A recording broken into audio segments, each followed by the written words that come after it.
বাবু, এটা কোথা থেকে কিনছো? এটা কিনেছিলাম হলো মেলা থেকে, বিদুর মেলা। কি মেলা? বিদুর মেলা, স্কুলের মেলা থেকে। ও, স্কুলের এখানে মেলা হয়েছিল, সেখান থেকে কিনছো। এটা দিয়ে কি করে? হ্যাঁ, এটা দিয়ে কি করে? এখানে যে বাঁশি বাজায়। কোথায় বাজে না তো এটা? দেখাচ্ছি, বাজাও দেখি। একটুখানি বাজলো, বেশি বাজে না।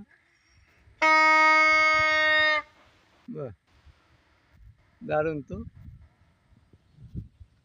আর কি কিনছো মেলা থেকে? আর একটা প্লেন কিনেছি। প্লেনের গতিটা অনেক দূর ছিল, এখন কমে গিয়েছে। কমে গেছে? ওটা স্প্রিং দুর্বল হয়ে গেছে হ্যাঁ, সুন্দর হয়ে গেছে একদিনেই। হ্যাঁ, বাঁশিটাও দুর্বল হয়ে গেছে। না বাঁশিটা দুর্বল হয় নাই। বাঁশিটা ঠিক করে চালাতে হয়, কিভাবে ঠিক করো তুমি দেখাও দেখি। প্রথমে এমনি করে একটু এমনি করবে, হ্যাঁ, করে